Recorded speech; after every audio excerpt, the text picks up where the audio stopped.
घर जाता ताड़ पाता अइले बारियातिया हो अलग ले अपना पपदुआर ये लाला लगले अपना पपदुआर ये लाला घर जाता ताड़ पाता अइले बारियातिया हो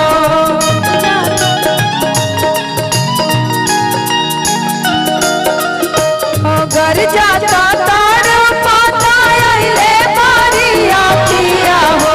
लगले अपना पपदुआर ये लाला लगले अपना पपदुआर ये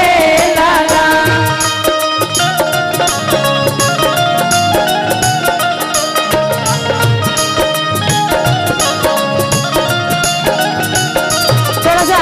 थोड़ा सा धीरे रखिए भैया, आप लड़की की मम्मी है ना, आप ही से बात हुई थी हमारी। काफी ज्यादा आप बिजी हैं, लेकिन थोड़ा सा टाइम लेके हम भी लोगों को निकलना है और यही में हमने भी गाल का भैया साउंड वाले भैया थोड़ा सा वोकल बढ़ाइए, देखिए अभी कम हो गया। हेलो हेलो चलिए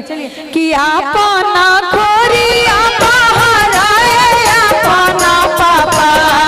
अपना खोरिया बाहर आए अपना पापा अपना खोरिया बाहर आए अपना पापा अवतारे दूल्हा दामाद ये लाला अवतारे दूल्हा दामाद ये लाला अपना खोरिया बाहर आए अपना भैया अपना खोरिया बाहर आए अपना भैया अवतारे दूल्हा दामाद ये लाला अवतारे दूल्हा दामाद ये लाला आए के भाग लहराए अपना चाचा अपना खोरिया बाहर आए अपना चाचा अवतारे दूल्हा दामाद ये लाला अवतारे दूल्हा दामाद ये खाए के मांगे ले पूरी कचौड़ी हो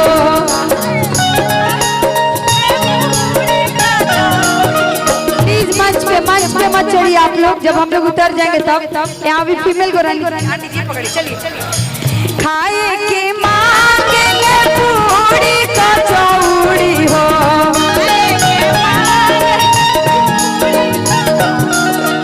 देखिए हम बहुत शादी समारोह में मतलब प्रोग्राम देने जाते हैं कार्यक्रम में, लेकिन इनको देख के आज ऐसा नहीं लग रहा कि वो अपनी लड़की का शादी कर रही है। चेहरा पे इतना खुशी इतना नहीं तो कितनी माँ होती है कि एकदम उदास सा चेहरा बनाए हुए। हाँ अच्छा हाँ तो आइए खाए के मांगे ले पूरी कचौड़ी हो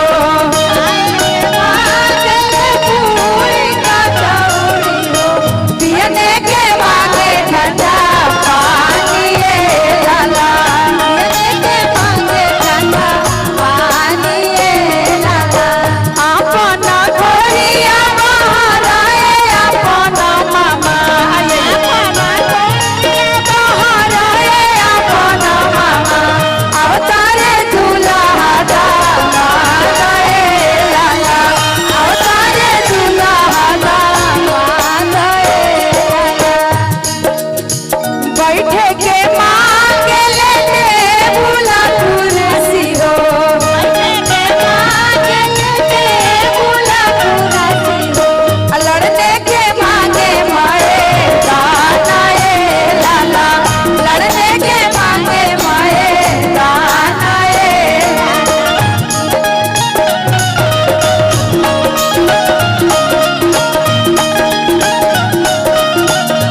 लोग भी गाइए आइएगा।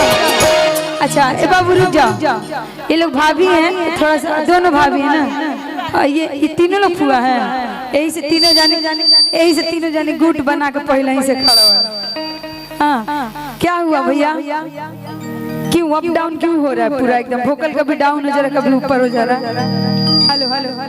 हेलो हेलो कि दैया फेंचो मावे नाम है भाभी आप लोग का? फुआ लोग के गरियावल जरूरी होला ज्यादा कि